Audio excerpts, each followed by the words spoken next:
Lots of things to share today, from some of the best deals I've seen lately to my first time calling 911, booking award travel for the summer, some Father's Day gift ideas, a family update from us, and more. Hello, I am Chris Hutchins, and this is All the Hacks, a show about upgrading your life, money, and travel. Today is something new. I'm going to call it Monday Musings because, well, it's Monday and I have a lot on my mind.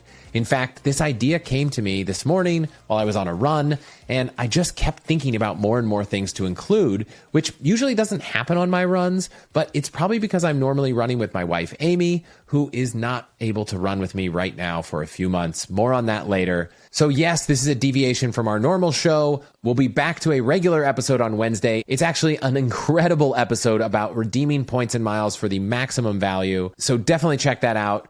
Also, given the short turnaround, because I'm recording this the same day I'm going to release it, and it happens to be a holiday, I am editing this one myself, so cut me some slack. Finally, since this covers a wide range of topics, I will remind you that we do put timestamps to everything in the show notes, so you can jump around, and unless you're on Apple Podcasts, I have no idea why they don't support this feature. You can actually just click those timestamps on every other player and jump to that part of the episode. So let's get into it right after this. Okay, the first thing is a really short one, but I want to remind you all to smile. Credit to Matt Wilpers on the Peloton app who gave me that reminder during my run this morning, but it is just wild how smiling can sometimes make you feel better. Just try it right now. It feels good. So, next, I want to talk about the intros to this podcast. So if you've watched any of our episodes on YouTube recently, you've probably noticed we've been doing a bit of a different style intro, which naturally has made me think about what kind of intros to do with the podcast on audio outside of YouTube.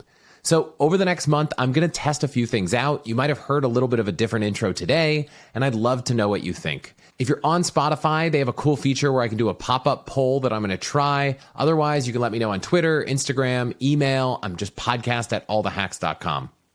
Also, for a little context on why this is all happening, it's because there's a little bit of a shift with audio and video in the industry. Spotify is starting to allow podcasters to add video on their platform, and YouTube has moved to a place that if you want to use the YouTube Music app to listen to podcasts, you can only get those as a listener if the publisher, meaning the podcast like me, is putting them out on YouTube. So a lot of things are changing, and it probably won't affect most of you, but I'm starting to think about how video and audio fit in together in the future.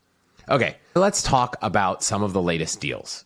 And if you subscribe to my newsletter, which I know many of you do, thank you, some of those deals that you get are going to be familiar to what I'm talking about today, but not all of them. And that's because every 2 weeks, and hopefully soon every week on Saturday morning, I send out an email with all the latest things I'm finding, which includes deals, news, credit card offers, products, movies, TV show recommendations, and a lot more. So I thought today what I'd do is I'd give you a preview of what that content looks like and walk through what's in a newsletter so that you guys listening know what you might get if you sign up and pick up a little bit of cool stuff today.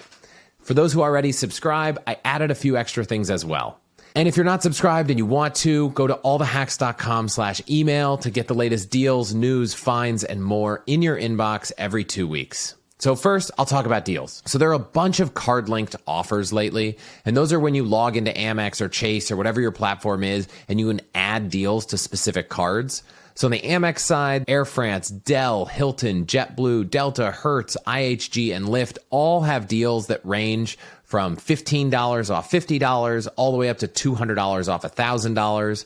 A lot of them expire in June, some of them even further than that.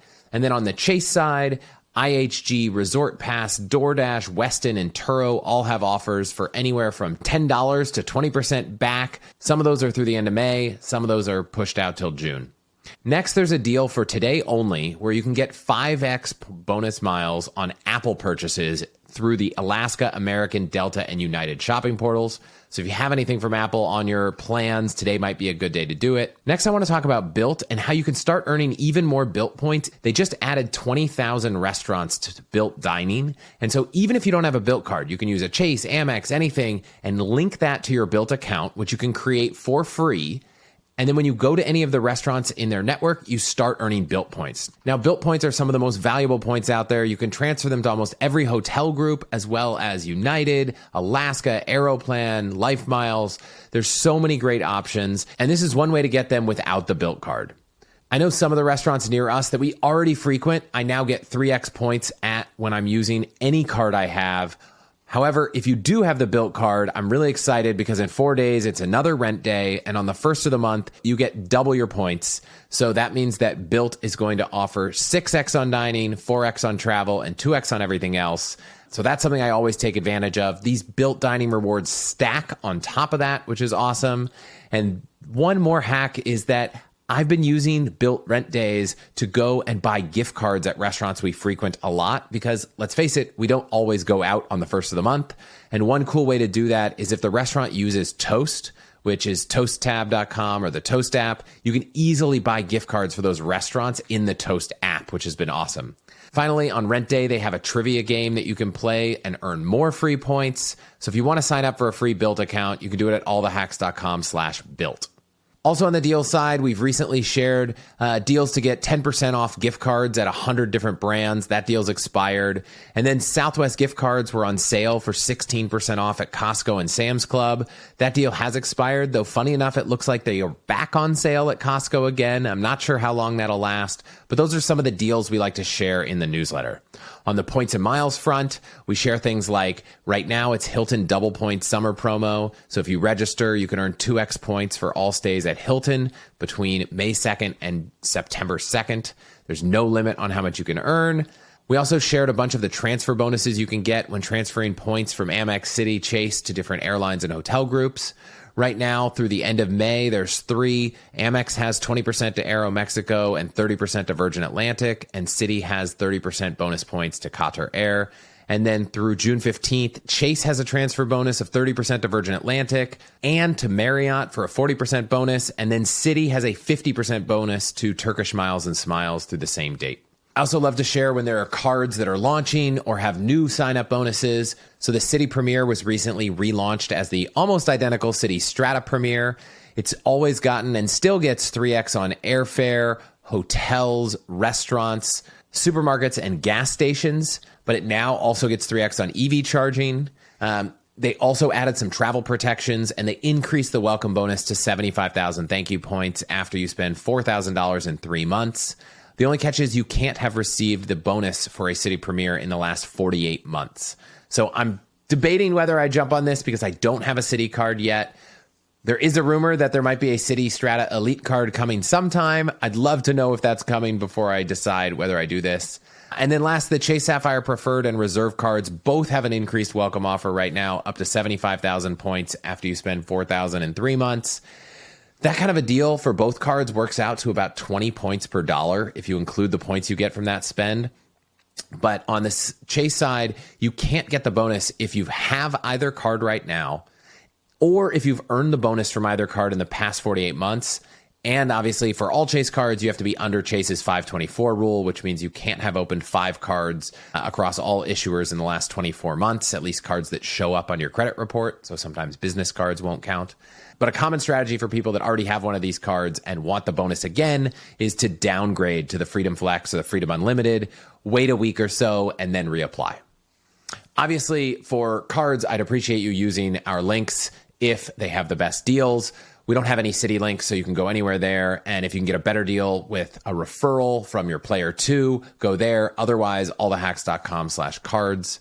Last thing in travel points and miles is United, without any announcement, rolled out more devaluations to some of their partner awards. So if you're looking to book ANA first class to Japan, it's gone from 121 to 242,000 miles, so doubled.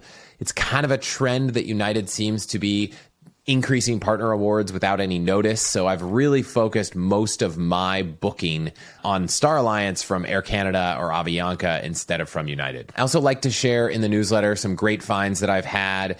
Recently, I found a good video from Dr. Peter Attia that talks about why time isn't really the best factor when it comes to exercise and some of the indicators that might make for good exercise like VO2 max and muscle mass. Nick Gray, who's a past podcast guest, recently went on a publicly arranged blind date where he solicited recommendations for someone to meet him in Tokyo for a few days. He posted daily about everything that was happening. He chronicled all the posts in a wrap-up on his blog. It was so interesting. I was literally like waiting for him to write his next post so I could see what was happening. So that was a fun one. And then there was a cool article I found from Vox just about why car insurance rates have been going up so much. So I'll link to all of those in the newsletter, allthehacks.com/email. And then last, in the newsletters, I like to share recommendations, kind of similar to Great Finds, but things that I really enjoyed. On the movie front, I recommended the Tetris movie. If anyone hasn't seen it, I thought it was really awesome, and I'd never seen or heard the story behind that game, which was fascinating. It's on Apple TV+. Also recommended Superhuman. It's really the fastest email out there. I've saved so much time since I've used it. It works on Gmail or Outlook. It works with keyboard shortcuts. They have an AI to write emails. It's really great. I'm sure I left off a ton of features, but you can actually try it for a month for free at allthehacks.com/superhuman, or you can use the code allthehacks. And last, I shared a show that I kind of just finished binging called Trafficked on YouTube with Mariana van Zeller. It is wild how deep she as a host goes in this docuseries where she's kind of exploring these really dangerous inner workings of kind of global underworld, I guess. Everything from drug cartels to black market organs, online romance scams. You can watch it on YouTube, Hulu, and the Nat Geo website. Really liked it. So that's what I typically share in a newsletter. You can go to allthehacks.com/email to read some past ones and subscribe. And I'll be sending another one on Saturday with some particularly awesome hotel deals related to cards that have come up recently, as well as some other stuff. Next topic today, which actually might end up being in that newsletter next week, is around Father's Day. I had a few friends ask me if I had any ideas, and so I wanted to pull together a few in no particular order. One is the Moft Snap-on phone stand and wallet for the iPhone. It uses MagSafe to kind of magnetically connect. It says it holds 2 cards. I found that it holds 3 cards and a couple dollar bills. Moft.us is where you can find that. The Uni pizza oven is great. We just used one at a neighbor's house. I love making pizza at home. We've given that as a gift in the past. I really love, for someone who likes cocktails, the Cocktail Codex book. It's fantastic. A friend of mine's really into hoodies and has tried like 15 different hoodies in search of the best one. He claims that so far the 10,000 midweight tech hoodie is the best one. And he actually sent me one, and it's fantastic. I'm still a big fan from talking about that run this morning. 2 products. One is the Shox Open Run Pro headphones. I mentioned them in my gift guide last year, and I still really enjoy them. They're open ear, so you can kind of hear what's going on around you better. The other thing on the run is the Nike Vaporfly 3 shoes. It might be any number. They might have a 4 now. I'm not sure. I remember reading about these shoes in 2020 when there was an article about whether shoes can actually make you run fast, and there's been debate about banning these shoes. Well, just for a test, when I first got them, I finished a normal 30-minute run, checked my distance, and it was a little shy of 10% further than any 30-minute run I'd done the past year. So if you want to help someone run faster, Nike Vaporflies are great. Next, we got an 8 Sleep last year. We absolutely love it. If you haven't seen, they launched the new Pod 4 Ultra, which is even better. There's actually a $200 discount that we got them to give us for listeners. It's allthehacks.com/8sleep. And if you're on the fence, they have a really generous 30-day return policy, and they even cover return shipping. A gift certificate for an escape room. I'm a huge escape room fan. Or if you want to give someone a solo kind of escape room board game vibe at home, Box 1 from Theory 11 is an amazing game. It's like a solo game/escape room. I loved it. And then my good friends Heather and Jonathan started an outdoor game during the pandemic called Tug-O-Wobble. Think of it like tug of war, but with a little bit of a twist where you're standing on these platforms. It's really fun. They're having a sale right now that goes through tomorrow, 5/28 for Memorial Day, to get 25% off. I'll link to all these things in the show notes. And then finally, I think you all know that most of the brands we work with as sponsors are brands that we reached out to because we love the products. And so it's no surprise that there are actually 4 products that I wanted to include on this list, but I just thought it would be fair to say they are sponsors of the show as well. They actually don't know I'm mentioning them and haven't paid to be here, but I think they make fantastic gifts. Storyworth, if you want to create amazing books of stories of your father, it's a great gift. You can get $10 off at allthehacks.com/Storyworth.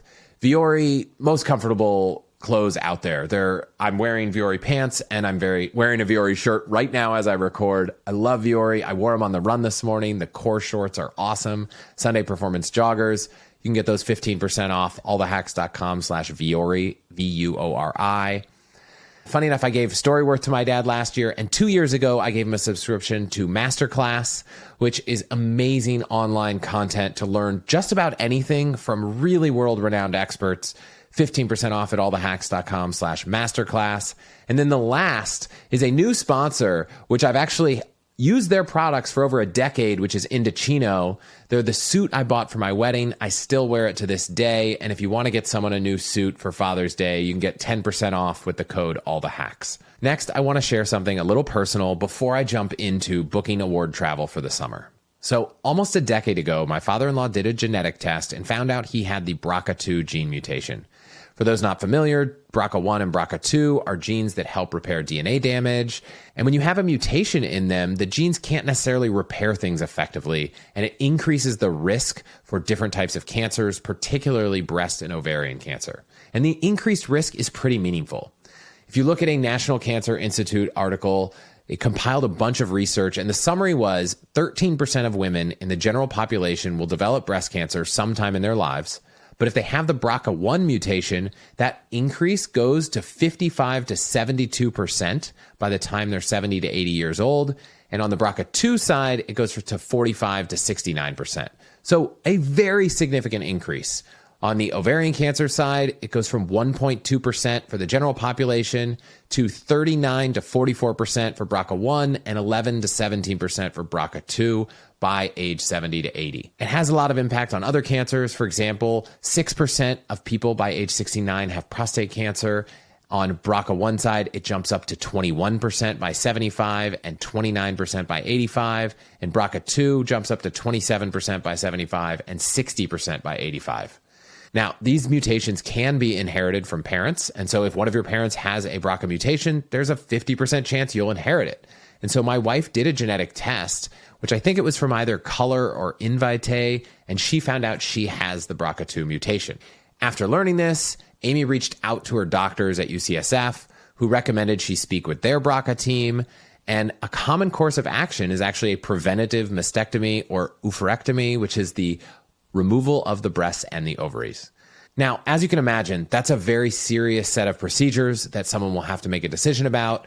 And Stanford actually has this amazing decision tool for women to play with some of the numbers for people with the BRCA mutations. And it highlights the benefits of those procedures and actually shows some examples. And I'm just going to read them because I thought it was really impactful. So what it shows is that for 100 women aged 35 to 39 years old with a BRCA1 mutation who are doing regular screenings, by age 70, 15 of them will be alive and have never had either cancer. 73 will have had breast cancer or ovarian cancer, and of them, 28 will have died of it. And then there are 12 other women who would have died from other causes. And having both of those procedures before 40 years old increases the number out of 100 people who will be alive without having cancer by 4x from 15 to 60, and reduces the number who have had either cancer from 73 down to 25, and also reduces the number of people who died from either of those two cancers from 28 to 8. So those are the numbers for the BRCA1 mutation. For BRCA2, which is what Amy has, it's slightly better, but it's still not what you want to see. For 100 women 35 to 39 years old with BRCA2 who are doing regular screenings, by age 70, 37 will be alive and have never had breast cancer or ovarian cancer. 50 will be alive having had breast or ovarian cancer, and 11 of them will have died from it. Then 13 other women would have died from other causes. And if you have BRCA2 and you get both of those preventative procedures done before 40, it increases the number out of 100 who will be alive without having either cancer 2x from 37 to 74, and reduces the number of people who've had either cancer from 50 to just 11, and reduces the number who died from either cancer from 11 to 2. So I know I threw a lot of numbers out there, but I think that data makes a really strong case for both procedures. But given the impact on having children and breastfeeding, Amy and her doctors ultimately decided to hold off on anything other than frequent screening until she finished having children and breastfeeding, which was last year. So Being the incredible and courageous woman she is, last week, Amy had her double mastectomy, which seems so far to have gone as well as it could have. She's probably going to do her ovarian removal next year, which, because it can likely be done laparoscopically, will be much less invasive with a much shorter recovery. As for now, she is recovering at home, and it is so tough to have to explain to the kids why mommy can't pick them up, but they are taking it well, and we're just all really excited for her to be fully recovered and to take a family trip, which we're planning on the other side of this at the end of the summer. So part of the reason I shared that is just because it's something we never knew about before going into this.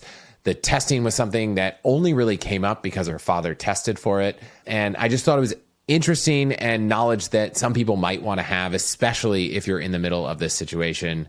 However, there is one more part of the journey that, while very difficult in the moment and hard for us, had some valuable takeaways that I wanted to also share. So last Wednesday morning, Amy was discharged and we came home, and she was mostly resting. After dinner, she decided to stay downstairs, and I helped drain some of the fluid from the tubes that they leave in for a few weeks after surgery. Now, I'm not sure why, but afterwards, Amy felt a bit nauseous, and we decided to help her get upstairs to lie down. And about halfway there, she decided she wanted to sit down and took a break on the bottom of the stairs, and she ended up passing out. Now, she was completely unresponsive for what was actually only about 20 to 30 seconds, but felt like way longer. While absolutely terrifying, I immediately called 911. Her mom propped her up, and very shortly she came back to it. She said she felt like she had just fallen asleep. Very quickly, the paramedics arrived. Thank you so much for all first responders. They checked her vitals. They didn't really find anything wrong at all, but of course they still suggested she go to the ER to get checked out, either in the ambulance or we could drive her. Now, it's 9:30 p.m. when this happens. After having had surgery, the absolute last thing Amy wanted to do was to go sit in an ER for hours. So fortunately, I decided to call a good friend and ER physician, guy named Bill Yount, who happens to also host an amazing podcast called Catching Up to Fi, where he basically covers the financial independence journey for people who are getting a late start. I've been a guest, so thank you, Bill, for having me on. Bill didn't want to give me personal medical advice, but he wanted to talk about the situation. He pointed out a few things that would have been warning signs of something much more serious, like a pulmonary embolism. And those warning signs made me want to share this story with you. And the two things were whether it came out of nowhere or not. So Amy was feeling a bit nauseous for a few minutes before she fainted. So that was actually pretty positive. And then the second was whether it was accompanied by shortness of breath, difficulty breathing, lots of sweats, which it was not. Now, Bill's professional advice was to go to the ER, be seen by a doctor, rule out something more serious. However, personally, he said if it were him and his wife, it sounded like a safe situation to stay home, and that it likely could have been a vasovagal syncope, which is a common cause of fainting that happens when your heart rate and blood pressure suddenly drop, reducing your blood flow to your brain, causing you to lose consciousness for a short time. Some common triggers of that are seeing blood, standing up too quickly, or being in a stressful situation, all of which were present that night. So ultimately, we decided to stay home, and we haven't had any issues since. Amy has been resting more, not watching when the tubes are drained, and staying very hydrated. So I wanted to share that because I thought maybe it would be interesting. Maybe it would be useful. Honestly, I hope it's not useful to any of you because you never have to deal with any of those situations, but it's something that I thought I would share today. So thank you so much for listening. I'm going to take a little bit of a turn here and talk about summer travel with points. And it's relevant because we're going to be taking a summer trip with points after Amy's recovery. And it's tough because in the summer, it seems like everyone in the United States wants to take a vacation. So I first want to tell you a story about summer travel, but related to a friend of mine who, funny enough, is also named Bill. He was looking to take a trip from Seattle to London and come back a few weeks later from Paris back to Seattle. He had very specific dates. He wanted to fly direct, maybe one stop, and he was willing to pay to do it in business class for 3 people, but he was sitting on a lot of points and wanted to see if he could get a good deal. Now, when he looked, each one way from Seattle to London and from Paris back to Seattle was about $5,000. When we looked at points, we found an option to go from Seattle to London direct on Virgin Atlantic, booked through Air France for 105,000 points and $200. Comparing that to $5,000 was about 4.6 cents per point, which is a great value. And just for anyone trying to understand the math there, I took $5,000, which was the fare, minus $200 to account for the taxes and fees you have to pay on the award ticket, which comes out to $4,800. And then I divide that by 105,000 points, which gets you 0.0457 or about 4.6 cents per point. So that was great. The return was a bit tougher. And the best option we found was one stop on United a day later for 175,000 points and $150, which works out to about 2.8 cents per point. Now, if he wanted to go the same day direct, it was over 300,000 or 400,000 points, which was just not a good deal. So the total for those two flights is 280,000 points and $350 per person. Now, relative to two $5,000 tickets, it actually seemed like a really good deal. It would have been an average of 3.4 cents per point. But then I remembered something and asked him if he looked at multi-city flights or two one-ways. Now, he couldn't have booked a round trip because he wasn't actually going into and out of the same airport. He was doing what's called an open jaw, where you book from Seattle to London and then back from Paris. And funny enough, it really changed things. And when you want to do that search, a lot of places can do it as a multi-city, where you can do that on Google Flights. You can do it anywhere. And sure enough, if Bill bought that flight from Seattle to London and Paris back to Seattle, all in business class as one ticket, where the outbound was on Delta and the return was on Air France, which works well because they're partners, instead of $5,000 each way, it came down to $4,050 total. So now I went back and said, oh, let's look at those options again. And keep in mind, those best options weren't even as ideal as the paid ticket because the return wasn't direct and he had to leave a day later. It would have actually only been 1.32 cents per point, which means he would actually just be better off buying the $4,050 ticket in the Chase portal, because with his Chase Reserve, he'd get 1.5 cents per point to book in the portal, which he would only need 270,000 points to do. Meanwhile, booking with points and miles and transferring to partners was going to cost 280,000 points, which is more, plus $350 in taxes. And that doesn't even take into account the fact that on those paid tickets, he'd actually be earning a lot of miles and points because he's buying a business class flight. If he'd credited all those flights to Delta, and I know he has status, so he'd be getting 9 points per dollar, so almost 36,000 points. So you could actually factor that all into the calculation as well, and it brings the value to 1.17 cents per point. So in this case, for him, the portal was actually a much better deal. That if he's always going to travel like this, meaning he has no flexibility on dates or destinations, only really wants to fly direct, he's probably better off stopping playing the points game and just focusing on cash back and burning all the points he has right now in the portal. However, if he had another way to get outsized value from his points, he should just book this trip direct, pay out of pocket with dollars, and save his points for another day. And while he agreed that travel isn't usually that flexible, he did point out that he thinks he's going to be able to get a lot of value transferring his points to Hyatt and booking a lot of hotels. And that value can often be in the 1.8 to 2 cents per point. So for now, he's going to hold off on transferring his points, use them for Hyatt, and this is a trip he's just going to have to pay cash for. Now, before I talk about our trip, I want to come back to the idea that booking international one-way flights, especially between the US and Europe, can be very suboptimal. However, I want to flag an incredible way to save money if you ever need to do this. For example, I looked at a flight from Seattle to Paris where the one-way business class ticket was $4,383. But if you booked that exact same $4,400 business class flight and added a return in economy a few weeks later, it came down to $2,465. And if you just made that return go back to New York instead of Seattle, because that leg is even cheaper, the total came down to $2,250. Now, I only checked one date and I put it in the summer and it came back to just one airport. It is very possible that if I went and looked at more dates and more airports, it could have gotten any cheaper to come back.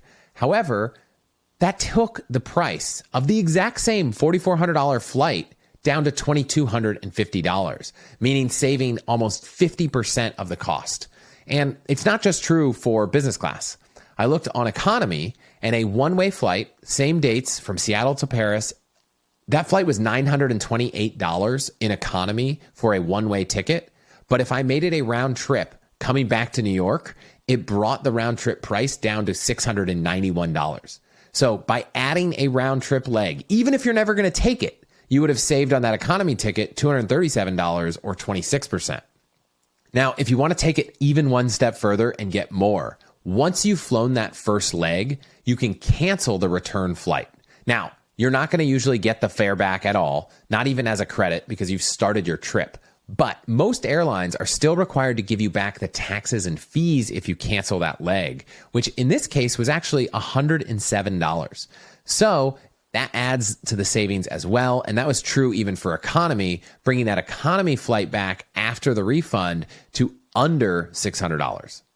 So 2 big takeaways. If you need to book a paid one-way flight between regions, especially the US to Europe, it can be way cheaper to add a throwaway leg to make it a round trip. And the extra bonus is if you're trying to do it in business class, make the return leg in economy. Now, you can't do this the other way around because if you miss your first flight, your second flight will get canceled.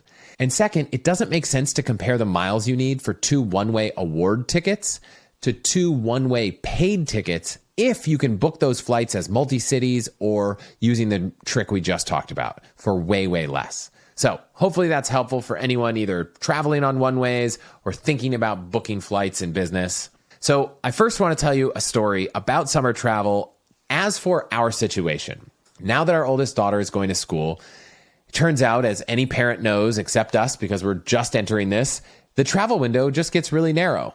It was obvious as we thought about it, but we never really processed the fact that once you have young kids that are in school, now you are forced to travel during summer, Christmas, Thanksgiving, New Year's, and spring break, maybe a winter break if you have that as well. Otherwise, you're pulling your kids out of school. So we decided we wanted to take a trip somewhere this summer. And when it comes to weather and young kids, it seems like the best option for late summer is somewhere in Europe. As it turns out, lots of people want to go to Europe in the summer, and we're going to be looking for 4 to 5 business class seats, depending on whether we bring our au pair. And so I thought I'd share about how I approach that search because it's a little different than other times. For starters, I'm not even thinking about our final destination, whatever that may be, because we don't even know what it is. Instead, I am just looking for a flight directly from San Francisco to Europe over a large travel window that we can go. And I've been checking for 5-10 minutes every few days, but I actually found the flight we booked on Pointier's Daydream Explorer tool, which if you aren't familiar, go back and listen to my episode a few weeks ago with Greg from The Frequent Miler. But I put in US, Europe with a window, I put 4 seats, and sure enough, I found a flight on one particular day that was cheaper than every single other day, and that was from San Francisco to Paris, and it was only 45,000 points plus $200 per person. Now, since we don't have a destination in mind, it's really hard to compare that to what the cash price would be. But given what I just learned from helping Bill, it seemed like about $2,000 might be fair. Compared to $2,000, 45,000 points. Now, keep in mind, we probably aren't actually going to end up in Paris. We went there a few years ago, but because it's a direct flight to Europe during dates that work for us, that lands early enough that we could easily hop on another cheap intra-Europe flight or train, we decided to book it. And a few considerations when you're doing one of these bookings, which is, I'll say, a little speculative. One, I was concerned that had I known where we wanted to go, I could have added that connecting leg on without paying any more miles. But just to set aside that concern, I ended up searching for those same flights with flights to all over Europe. Search Scandinavia, Rome, Portugal, Spain, everything. And every time it almost doubled the price. So I wasn't too worried. And when I was looking at all those intra-Europe flights, they were all less than 10,000 points in economy. Availability was pretty good. And even if we had to pay cash, they were a couple $100s. So I wasn't really worried about that aspect of it. Also, I did consider that we might find something better later, which brings up questions about the cost to cancel if you do something kind of speculative. And that's where the airline you book with actually matters. So in the case of Air France, I had to transfer those miles from Amex, which is irreversible. So if I want to change plans and those plans aren't on Air France, I'm stuck with a balance of Air France points. So I have consistently found great Air France deals in the past. And it's pretty easy to prevent your miles from expiring. And so I'm okay leaving those points and miles in Air France if we decide to change things. But another important thing is that I also have enough points in Amex and Chase that I can use somewhere else, so it's not going to be too restrictive. However, also important is the cancellation cost. Many US airlines will let you cancel and redeposit your miles for free, which is awesome, but a lot of the international airlines don't. So for Air France, you pay €70 per person to cancel. So in this case, if we found something better or decided not to take this trip, we'd be out €350, which would suck, but it's nowhere near as bad as some others, which can be $200 per person. I'll link to a Frequent Miler article in the show notes that covers all the award cancel and change policies for every airline. As for coming home, we actually don't have a return trip. And that's something that in Wednesday's episode this week, I'm going to talk a lot about with Nick from the Frequent Miler also. And it's just such a great conversation. You are going to love it. We are going to talk about how to focus on getting the most value from your points and miles and ways to think about planning an entire trip. So stay tuned for that in 2 days. But coming back to it, we actually did find a return trip that could work. And it was a pretty good deal, 63,000 points, but it was on Swiss Air from Vienna to Zurich to San Francisco. Now, knowing we have no plans to end up in Vienna and that we have to book through Avianca, which was a $200 per person cancellation fee, I felt like it wasn't as likely to work as the other one, and we passed on it. Now, funny enough, if we could have just booked that direct Zurich flight instead of have to start in Vienna, I probably would have done it. But for some reason, that flight just didn't show up. If you wanted to book directly Zurich to San Francisco, it was like 3 times the price as booking Vienna to Zurich to San Francisco on the same flight. So that's just one of the nuances of miles and points and why having to use a lot of these new tools to do searching can be super valuable. Once we get everything booked, I will make sure to share all my learnings. And when we get back from the trip, I will definitely share my takeaways. 2 more things that I quickly want to talk about. First is about teaching our 3-year-old daughter how to read. Now, this wasn't something really on our minds at all until I saw this tweet go viral a few months ago about an app called Mentava that helps teach kids to read at really young ages, as early as 2 or 3. Our daughter has been interested in letters and numbers, but we never really thought about trying to teach her to read yet. But I love technology, so it seemed like a great time to give it a consideration. So I signed up for the wait list and soon got an invitation. Without much context, the initial price of this app gave me a bit of sticker shock. It was $500 a month. Initially, that seemed really high, but in comparison to a private tutor, which would be $1,000 a month, or even private school at $2,000 to $3,000 a month, you could probably make an argument that this is a much better deal. Either way, it had a 30-day money-back guarantee, so I thought, why not give it a try? About 2 weeks in, I was absolutely blown away. My daughter was actually reading 4-letter words on her own, and all I could think about was, what did I get myself into?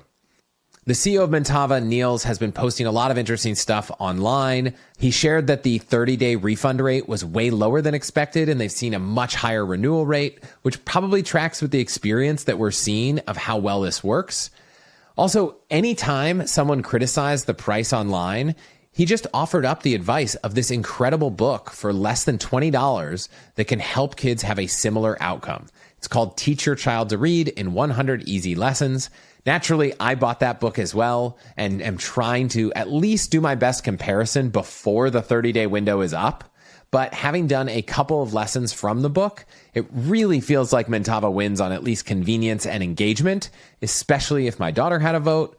But that obviously comes at a cost. Quick aside, that also made me wonder, are there other apps or companies that could be built to take other types of learning and make them more convenient? So if you have that same idea and you're curious, definitely check out Greg Eisenberg's The Startup Ideas Pod, because I joined him a couple weeks ago to talk about that exact topic.